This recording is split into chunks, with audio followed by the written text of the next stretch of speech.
The boy just urinated into the dragon pool. The next second he was dragged underwater by a giant snake. But his father didn't jump in to save him. Instead he set up offerings of fruit and meat. Then he lit incense and prayed. At midnight he slaughtered a pig and 3 sheep, placed them in a stone coffin. Then he covered it with a yellow silk cloth decorated with dragons. Finally he sealed the coffin and sank it into the pool, shouted toward the water, "Great Dragon King, I beg you to forgive my son and spare his life. I vow to serve you faithfully for all my lives to come." After that the boy's body floated to the surface. But his face was pale, and his body was covered in strange spots. He seemed dazed and confused. Yet the father didn't seem to care. Instead he told the boy, "I've arranged a marriage for you. In a few days it will be the dragon raising its head festival. I'll take betrothal gifts to arrange your marriage then." The boy, obedient as always, nodded with a smile and agreed. Soon the day of the festival arrived. The man brought his son and the betrothal gifts to the dragon pool. After tossing the gifts into the water, he took out a marriage contract written in ancient text and began reading. When he finished reading, a dragon's roar echoed from the depths. A jade pendant floated to the surface. The man was overjoyed at the sight. He placed the pendant around the boy's neck and said, "From now on you can't go anywhere. You must stay at home. You can't eat solid food, only drink water.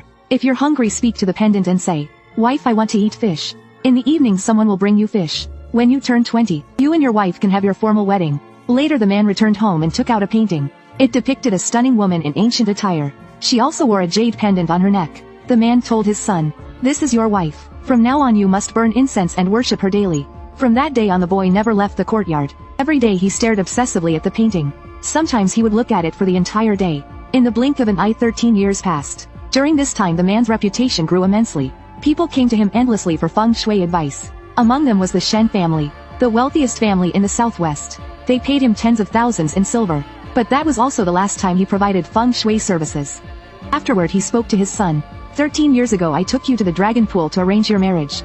This second day of the month will be your wedding day. Your union with Miss Chen is both fate and a trial. Remember your wife's surname is Shen. Her family is a prominent household in the southwest. Now change into a clean set of clothes. Her family will be coming to visit you shortly." With that the man opened the door. He moved a ceremonial table to the center of the courtyard, and placed offerings on it. Then he lit 4 incense sticks in the house. The man shouted towards the door, "The auspicious hour has arrived, welcome mother-in-law." From outside the courtyard in the night, a laugh of an old woman suddenly echoed. "After all these years you're still so particular." The man stood respectfully to one side, bowed his head and replied, "It's the least I can do."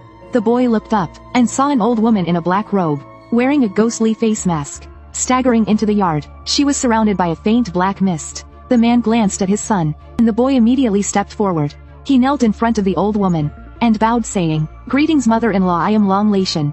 The old woman reached out her withered hand. With her long nails